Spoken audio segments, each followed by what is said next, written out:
Okay, we now come to classification.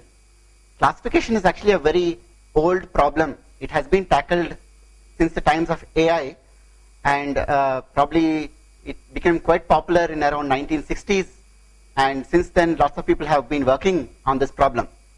So here is an example of this problem. Basically the problem consists of, given different records, can you classify these records into a set of predefined classes?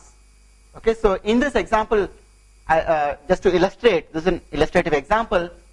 So here you have a data set, you have different records, and each record is giving the status of the weather at a particular point of time. For example, the first record is telling that the outlook of the weather is sunny, the temperature is 75 degrees Fahrenheit, humidity is 70%, it is windy, and given these weather parameters, the last column, which is called as the class column, it is telling whether this weather condition, is it a nice weather to play outside or not. Okay, so basically to play, let's say, tennis or cricket outside. And for the first record, it says, yes, this weather condition is a nice weather to play outside. Okay, and the second example says that it is not a good weather condition to play outside, probably because the relative humidity is very high, the temperature is very high, and so on. So it's not a very nice weather to play outside. Okay, so now given certain example records like this, which tell that for a given weather condition, whether it's nice to play outside or not. Now, if you are given a new weather condition, we want to be able to predict whether that new weather condition, is it nice to play outside or not. Okay, so we are given examples and we want to use these examples in order to predict for new records. Okay, so in order to do that, what we need to do is we need to model the relationship between the class labels, which is basically play and don't play, two labels, and between those labels and between the attributes. We have 4 attributes here, excluding the class attribute. So what is the meaning of relationship? Here is one example. There are different kinds of relationships, and this is just one of the examples. Here you have, for example, if you look at these 4 records, you will be able to come up with a rule of this kind. In all these 4 records, you have the outlook column to be overcast and the class column to be play. Okay, and in none of the other records do you have the outlook column to be overcast. Okay, so by looking at these records, we can easily infer a rule of the kind that if the outlook is overcast, then the class is equal to play. Okay, so given a rule of this kind, we can easily, when we are given new records, if a new record contains outlook as overcast, then we can easily predict that, okay, this is a nice weather to play outside. Okay, given this rule. Okay, so this is the task. We need to mine rules or some other model from this, some model that captures the relationships from this data set, and we need to use that model in order to be able to predict for new records what is the class column. So this is an illustrative example. We have first a set of examples. These examples is also called as the training data, and we need to predict it for certain new records.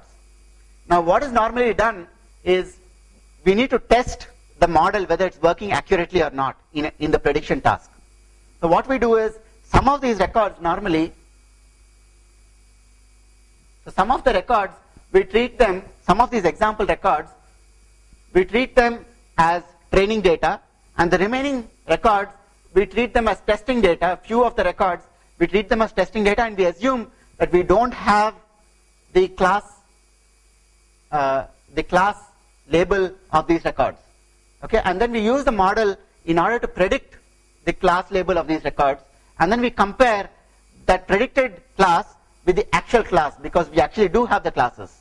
So we compare the predicted class with the actual class to see whether it's accurate or not. Okay, so that is the basic problem. Now again, this has a whole lot of different applications. Here are just some sample applications.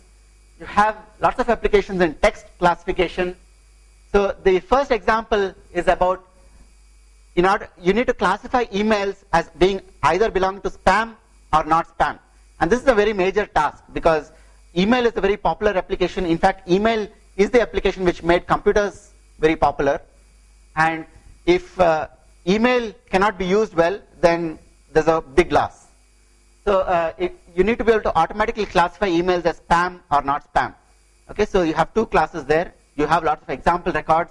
Using the example records, you need to develop a model and do the classification.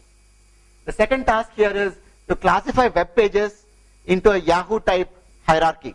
So if you had noticed on the Yahoo search page, you will, at the bottom of the page somewhere, you will find a directory hierarchy where different websites are classified into, let's say, computers, business, and so on, different categories.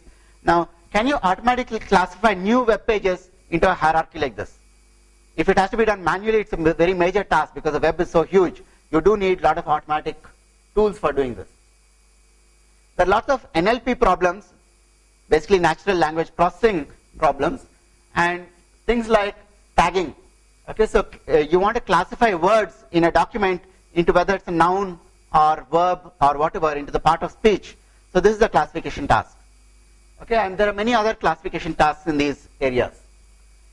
Now, one of the major applications of classification where it has been applied in the past is in a whole lot of fraud detection applications. So fraud detection in terms of computer intrusion detection has a hacker come into the computer. What it does is the computer has there's a program running in the computer which actually detects the patterns of usage. Okay, when a normal user is working on the computer, what kind of commands is he normally typing? What is the speed of his normal typing? Okay, so these are different attributes. Okay, and when a hacker comes, obviously the patterns is going to be quite different. The pattern of commands that he's going to use, or the pattern of or his typing speed, these will be quite different. So we can use these patterns in order to detect whether there's been a computer intrusion. Or in terms of credit card transactions, is it the normal user who's using the credit card, or has somebody stolen the credit card and he's using it? Okay, or telecom fraud. Okay, all these different kinds of fraud, can be detected using classification. Then there's a whole lot of applications in machine learning and pattern recognition, and they all use classification type algorithms. Things like in vision, speech recognition, OCR, these kinds of applications. So basically, for example, in OCR, optical character recognition, you have the different characters, printed characters, A, B, C, and so on, and you need to be able to classify. You have the figure, basically it's an image, and you need to be able to classify that image, whether it's actually an A, or is it a B, or is it a C, and so on. So that's a classification task. Okay, and the last bullet here is saying that this is not just limited to these applications, but this is a very wide scope of applications here, because all of science and knowledge, if you look at it, it's about predicting the future in terms of what we know about the past. Okay, and it's a kind of prediction. So, and classification basically is doing prediction automatically. So it's using the past data in order to develop a model in order to predict the future. Okay, so it can be applied in any case, in any kind of application. All that you need to do is use your imagination.